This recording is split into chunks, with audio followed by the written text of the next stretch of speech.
Assalamualaikum warahmatullahi wabarakatuh. Nama saya Salim bin Ahmad Makarim, NPM 062019107203. Di sini saya akan menjelaskan studi kasus soal studi kasus yang telah saya kerjakan.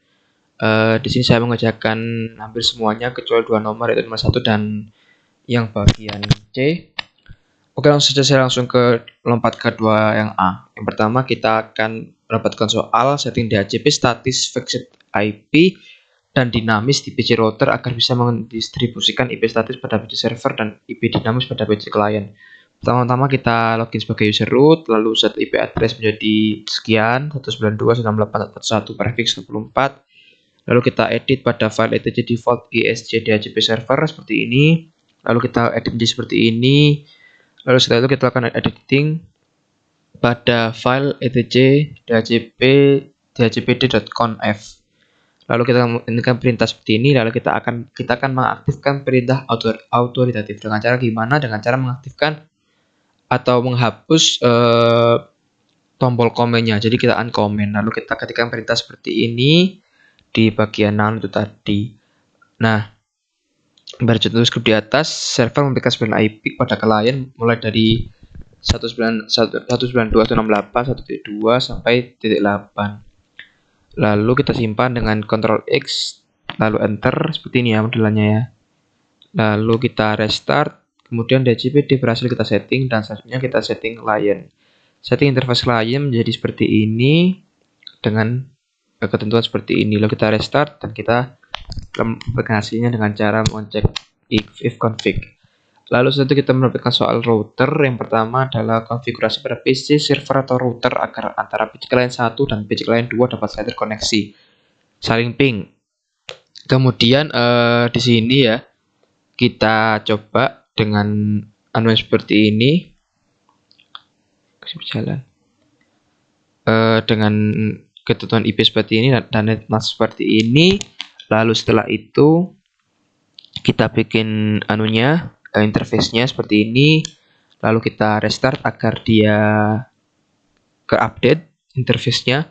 Lalu kita supaya kita bisa menuliskan paket, kita setting dengan perintah seperti ini. Lalu kita tambahkan IP tables untuk forwarding interface ETH0 ke ETH1 dengan ketentuan yang seperti ini.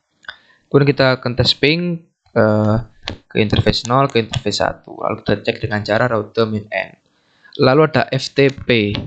FTP ini saya belum bisa menjawabnya, jadi saya langsung lompat ke DNS. Konfigurasi agar server bisa memiliki domain sebagai berikut: http mail itat, password itat, rpl itat, dan telkom itat, dan ftp itat.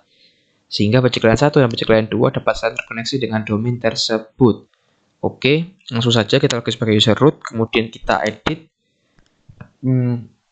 name paket bin name conf lokal seperti ini ganti data.ac.id, lalu ini kita ganti jadi dpitat, udah seperti itu. Kemudian kita copy file dari db lokal ke dbitats, kemudian kita edit dbitats-nya. Ini cara masih db cara.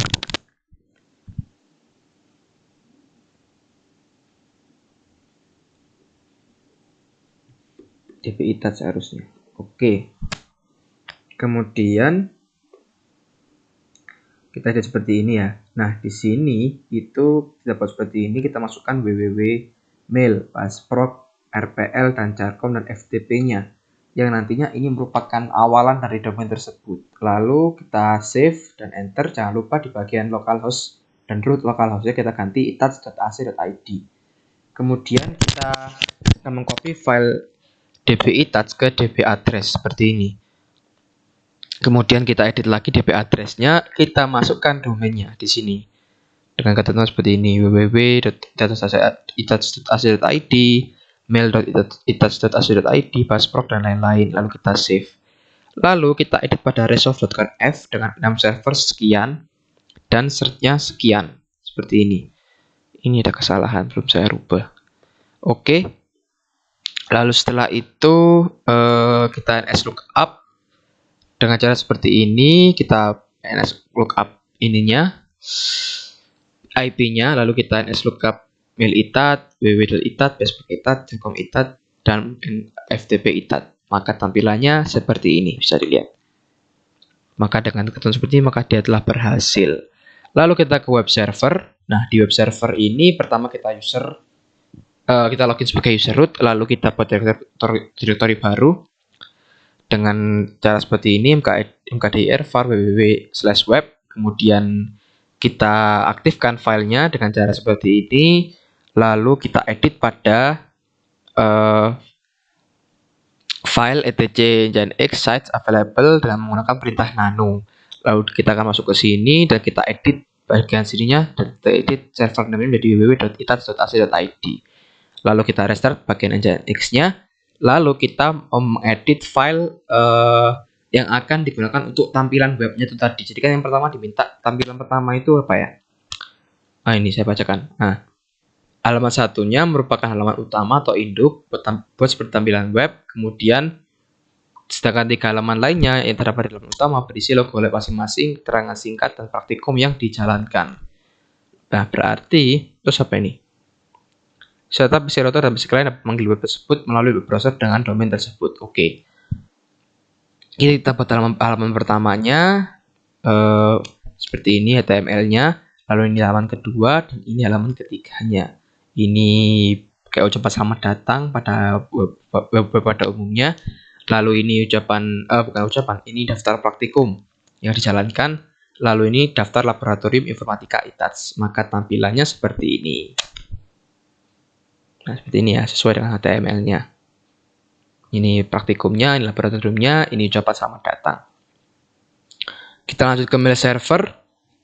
Mail server ini diminta SQL mail ya. Pertama kita set IP server, saya menggunakan IP server yang seperti ini. Lalu kita atur etc host seperti ini. Kita install postfix, install dovecode, install konfigurasi dovecode, lalu konfigurasi postfix. Nah, ini cukup panjang. Kita ikuti saja dengan ketentuannya. Lalu kita edit pada main.jf, set mailbox. Dan kita restart, kita add user tes 1 dan tes 2. Lalu setelah itu kita install SQL mail-nya. Lalu kita konfigurasikan dengan cara seperti ini.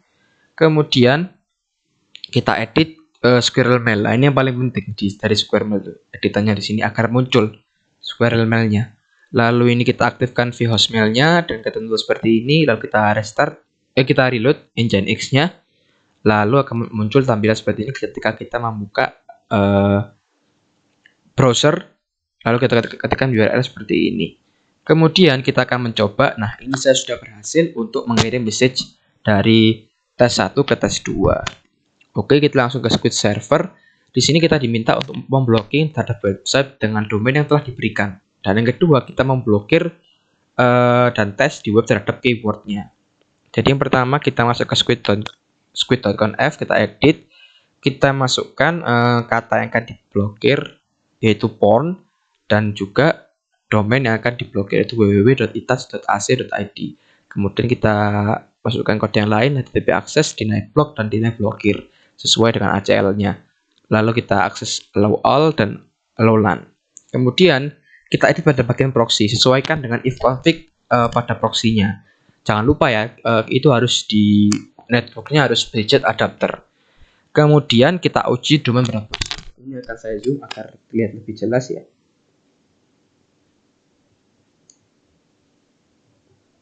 Nah, ini saya mencoba www.itats.ac.id dan berhasil diblokir, dan ini untuk porn.io, yaitu untuk keyword pornnya, dan berhasil diblokir.